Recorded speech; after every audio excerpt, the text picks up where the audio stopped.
It was a somber night of remembrance at First Church in Marlboro. That we're all here, and we're all here together. Nobody needs to do this alone. We're here together to remember the lives lost to this epidemic. We're here in solidarity so that none of us has to go through this alone, and none of us should feel any judgment or stigma. Kathy Leonard shares her heartbreaking story of losing her only child to addiction and her motivation for helping others cope with loss. I lost my only child, my son Jonathan, at the age of 27 on December 17, 2014, to a heroin overdose. He struggled with heroin for about 7 years prior to that. And, you know, not just because he was mine, but he was a good kid. He was very smart. He was in the National Honor Society. He was a very accomplished musician and athlete and artist. He had a lot of things going for him, but unfortunately he was gripped by the disease of substance use disorder and it took his life. I kind of made it my mission to do that, to help other people. I help grieving families by running a grief support group here at First Church in Marlboro.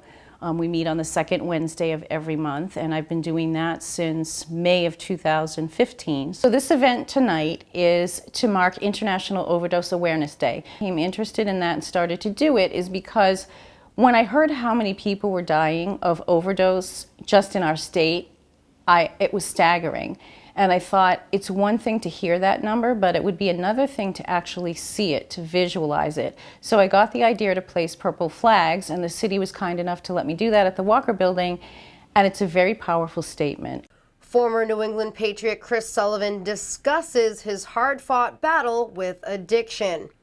He also wants to shed light on the stigma of drug addiction and how he finds faith in helping others. Struggled with addiction after playing for the Patriots and Steelers.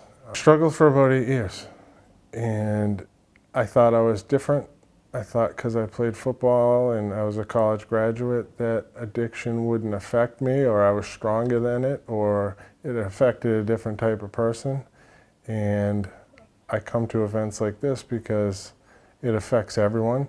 Fortunate that I made it through, and I can tell you that the people in the church that are here tonight, the people in recovery, are the people that saved my life.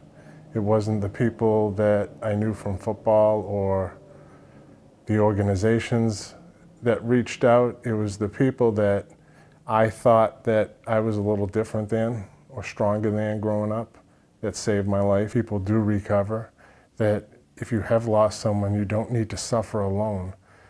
I'm Brittany Baldessari in Marlboro, WMCT News.